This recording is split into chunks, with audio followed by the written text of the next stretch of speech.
हाँ तो भाई लोगों क्या हाल चाल। मेरा नाम शुभम और आज की वीडियो बेसिकली जो मैं बना रहा हूँ कॉर्पोरेट में जो जॉब्स ढूंढ रहे हैं उनके लिए बना रहा हूँ। बैकग्राउंड पे ज़्यादा फोकस मत करना क्योंकि इतिहास गवाह है, हर चूती वीडियो ने कुछ ना कुछ अच्छा बताया है। और जाहिर सी बात है मैं अपना जो फीडबैक है वो शेयर करूँगा जो मेरे इंटरव्यूज़ में मोस्टली मेरे को लगा है। उसके अलावा कुछ नहीं, क्योंकि अभी तक बेसिकली मैं टू बी ऑनेस्ट सच बोलूँ तो मैंने 2 साल में 3 कंपनीज अभी तक बदल दी है और इसमें मेरा कुछ हाथ नहीं है। सिंपल बताऊँ तो इसके पीछे होता क्या है कि वहाँ का इन्वायरमेंट या फिर बाकी चीज़ें जो इफेक्ट करती है उस वजह से हमें छोड़ना पड़ता है, नथिंग और लाइक। तो मेन बात करते हैं इंटरव्यूज़ की, देन एक्सपीरियंस मैं अपना शेयर करूँगा बीच में। तो इंटरव्यूज़ का जो पहला टास्क होता है सबसे बड़ा होता है आपका इंट्रोडक्शन। आपने किस तरीके से उसे बना रखा है, किस तरीके से आप प्रेजेंट करने जा रहे हो वो मैटर करता है। सपोज आपसे वो आपके बारे में पूछते तो आप अपने बारे में बताइए, पूरा बताइए।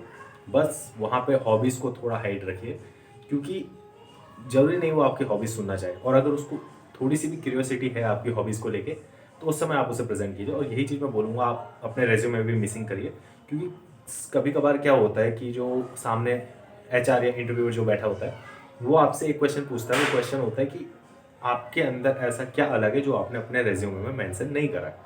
तो उस बेसिस पे आप उसको आंसर दे सकते हो वाली चीज़ें कि मैं अपनी स्किल्स पे वर्क कर रहा हूँ, मेरे फ्री टाइम पे मेरी जो हॉबीज़ हैं like learning new things, travelling, cooking, singing, using equipments to learn new things like this. So वो चीज़ें जो है ना हेल्पफुल है उस समय पे।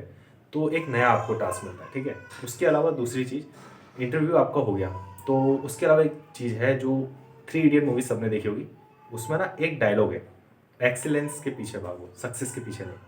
इस सक्सेस होता है मतलब सपोज अभी आपको जॉब लग गई, इसके बाद आप क्या हो, सक्सेस हो गए, उस समय की जॉब मिल गई। लेकिन एक्सीलेंस क्या काम आएगा कि आपने वो जो जॉब ली है वो स्किल्स आपके अंदर है या नहीं है उसके ऊपर। जाहिर सी बात है कंपनी ट्रेनिंग देती है, लेकिन कंपनी का ट्रेनिंग और आपकी स्किल्स दोनों मैच होनी चाहिए, क्योंकि स्किल्स वर्क करती है वहाँ पे जहाँ पे आपको ट्रेनिंग नहीं दी गई होती है। सपोज उन्होंने कोई ट्रेनिंग ली A से B तक की, लेकिन वहाँ पे जो है ना A के B से थोड़ा आगे काम चल रहा है। अगर आप उसी फील्ड से हो या आपको उसकी स्किल्स है तो बेसिकली आप उस पर वर्क करोगे ना, तो वही एक्सीलेंस है। मतलब कभी ये मत सोचो कि यार मैं पढ़ रहा हूँ या फिर मैं जो चीज़ कर रहा हूँ वो पास आउट होने के लिए, नहीं। वो सीखो इन डेप्थ ताकि आपका फ्यूचर सिक्योर हो, क्योंकि कंपटीशन बहुत है भाई। आज के टाइम पे कौन जॉब करता है? आप जॉब देखने जाओ, वॉक इन इंटरव्यू देखने जाओ, इतनी भीड़ है कि नहीं मिल पाती जॉब, बहुत रेयरली मिलती है, वो भी आपकी स्किल्स आपकी चीज़ों को लेके। और उसके अलावा फिर दूसरी चीज़ जो आती है वो क्या करेगा, आपसे टेक्निकल क्वेश्चन पूछेगा। सपोज आप एक्सपीरियंस हो, पहले बात करते हैं फ्रेशर्स की। तो फ्रेशर्स में इसके बाद क्या पूछ लेगा, इंग्लिश में अगर इंटरव्यू है, लास्ट ट्रिप क्या करा क्या नहीं करा, एंड कोई टॉपिक दे देगा, सपोज उसके बारे में बोलो। अब उस समय अपनी ग्रामर्स पे ध्यान रखना, बेसिकली जो होता है बेस है अपना। देन उसके अलावा जो है चीज़ें हैं, जो टॉपिक दिया है उसके बारे में कुछ नहीं भी पता ना, जो तुम्हारे दिमाग में आ रहा है वो बोल दो। सपोज एक लाइट के ऊपर बात होती है कि लाइट के ऊपर बोलो, तो जरूरी नहीं है आप कमरे की लाइट के बारे में बोलो, आप कुछ भी बोल सकते हो कि यार ट्यूब लाइट है, बाइक लाइट्स है, कार लाइट्स है, प्लेन लाइट्स है, खिलौनों के अंदर टॉयज लाइट्स आती हैं वो काम आती है, किसी के ऊपर भी बोलो। तो मतलब आउट ऑफ द बॉक्स सोचना सोचो, क्योंकि आउट ऑफ द बॉक्स सोचने से ना बहुत ज़्यादा फायदा होता है। आउट ऑफ द बॉक्स होता है मतलब सपोज आपको कोई कलर गैस कराया और कलर बोल दिया कि आपने कुछ गलत कलर बोलना है। अब अगर मैं इसे पूछूं कि कोई गलत कलर नेम बोलो, तो आप क्या बोलोगे? आप कलर में ही सोचोगे, इसको रेड पिंक ब्लू ऐसा कुछ बोल दोगे।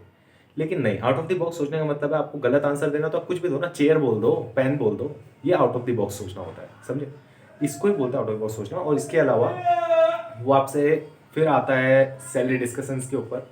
फ्रेशर्स का इतना ही रहता है, कुछ नहीं। वो बस ये देखता है कि आपकी अंडरस्टैंडिंग कितनी है, आप टैकल करते हो चीज़ों को या नहीं। देन वो सैलरी डिस्कशन के ऊपर आएगा और जो बोले, सपोज आपको लग रहा है कि उसने मेरे को इतना बोल दिया, मैं 15 सोच के आया, उसने मेरे को 16 बोल दिया, मैं ओके करता तो नहीं। फिर भी थोड़ा बहुत नेगोशिएट करना पॉजिटिव मैनर्स में कि मैं एक्सेप्टेबल हूँ इस पर, लेकिन मैं अप्रिशिएट करूँगा अगर आप थोड़ा और बढ़ाओगे तो। ये चीज़ भी आपके लिए हेल्पफुल रहेगी। अगर वो 1000 भी बढ़ाता है ना तो भाई आपके पूरे साल के 12,000 रुपये बढ़ गए महीने में, और कहीं ना कहीं यूटिलाइज होते हैं, और हम लोग वेलागिरी बहुत करते हैं। तो अब बात करते हैं एक्सपीरियंस वाले बंदों की। तो एक्सपीरियंस वाले बंदों से क्या पूछा जाएगा? इंट्रोडक्शन तो नॉर्मल है, इंट्रोडक्शन के बाद आती है उनकी बारी मेन, जो उन्होंने काम करा, उस टास्क को करने में उनको क्या डिफिकल्टीज आई, क्या सीखा, कैसे हैंडल करा, ये सब चीज़ें। सपोज वो किसी काम को कर रहा है, अब होता क्या है ना, हम लोग जब जॉब्स ज्वाइन करते हैं स्टार्टिंग में बहुत सोचते हैं कि ये करेंगे वो करेंगे वो करेंगे, लेकिन एट द एंड होता है कि हम लोग उस सर्कल से बाहर नहीं निकल पाते जो हमको असाइन होता काम। सपोज मैं अभी कॉल कर रहा हूँ किसी बंदे को, मोस्ट ऑफ द बंदे जो है वो सेल्स का एक्सपीरियंस लेके घूम रहे हैं यहाँ पे। तो मैं कॉल करूँ तो मेरे को खाली बस कॉल की नॉलेज है, मेरे को नहीं पता आगे क्या सर्व हो रहा है, कैसे सर्व हो रहा है, क्या से वो क्लाइंट्स डीलिंग कर रहे हैं। तो इस बेसिस पे मतलब थोड़ा वहाँ पे भी out of the box work करना सोचो। सपोज कोई टास्क आ रहा है तो मत बोलो कि मेरे को आता है, ये कर सकते हो जो कर रहा है उसके बगल में बैठ के और सीखो। और सीखते सीखते एक बार बस ऐसे ही बोलो कि यार भाई एक बार दिखा, मैं करके देखूं और तू मेरे को गाइड कर, या फिर बाकी चीज़ें। तो उस चीज़ पे ना आपके जब इंटरव्यू होता है तो बहुत हेल्पफुल रहता है। जब वो पूछते हैं कि आउट ऑफ द टास्क आपने क्या करा या ऑर्गेनाइजेशंस के लिए बढ़ के आपने क्या करा, तो आप वो एक्सप्लेन कर सकते हो। सपोज अपने मैनेजर को देख लो यार क्या कर रहा है, बैठ के बस नोटिस करो, अच्छा ये, देन एक्सप्लेन करने में आसानी होती है ना, क्योंकि आपको पता है वो क्या हो रहा है। उसके अलावा एक्सप्लेन से पूछा जाएगा कि ओके 5 साल बाद अपने आप को आप कहाँ देखते हो। फ्रेशर से भी हो सकता है ये सवाल। तो यार टू बी ऑनेस्ट जो जवाब आता है ना दिमाग में, सर मैं तो तब तक कितनी कंपनीज बदल चुका हूँ अपने ग्रोथ के लिए, लेकिन देना क्या पड़ता है कि सर 5 साल बाद मैं अपने आप को एक अच्छी पोजीशन में देखना चाहूँगा इस ऑफिस में, और एक लाइक सीनियर टास्क को कंप्लीट करते हुए मैं अपने आप को देखना चाहूँगा, एक सीनियरिटी लेवल पे वर्क करना चाहूँगा 5 साल में। लेकिन एट द एंड पता क्या होता है, ये एक हार्श रियलिटी होती है किसी भी ऑर्गेनाइजेशन की। अगर आप इतना टाइम देते हो ना, आपकी ग्रोथ कंपनी में दिखेगी, लेकिन ये बहुत लंबे टाइम के बाद दिखे, और मे भी ना भी दिखे, सैलरी ही बढ़ते रहेगी बस।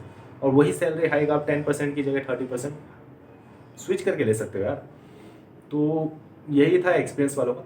इसके अलावा जो थोड़ी बहुत होती है हम लोग का नेगोशिएशन होता है थोड़ा एक्सपीरियंस वालों का, क्योंकि सैलरी हम पे पहले ही जो होती है, सपोज़ वो लो भी है तो हम उससे नीचे नहीं जा सकते, और अगर वो हाई है तो हम उससे नीचे नहीं आ सकते। और हर कंपनी के अंदर एक पॉलिसीज़ होती है कि यार वो या तो जो फिक्स अमाउंट उन्होंने रखा है, सपोज 6 LPA देना है उन्होंने किसी वर्क को करने के लिए, तो वो एक्सटेंड नहीं कर सकते उससे ज़्यादा यार। और कंपनी नहीं है तो वो अपने ऊपर रहता है कि हम कितना HR से नेगोशिएट कर सकते हैं। जो मैंने बोला, सपोज वो आपको कुछ भी दे, कुछ भी पैकेज दे, लेकिन नेगोशिएट करो एक बार, क्योंकि उससे पता चलता है कि यार आप क्यों क्यूरियस हो उस जॉब के लिए ना। तो ये चीज़ है। बाकी मिलते हैं नेक्स्ट वीडियो में। अगर पसंद आए लाइक शेयर कमेंट जो आपका मन करे, देन कमेंट्स बिल्कुल करना यार, थोड़ा मेरे को भी अपने लिए वो रहेगा फीडबैक कि मेरे को क्या करना है क्या नहीं करना। बाकी थैंक यू।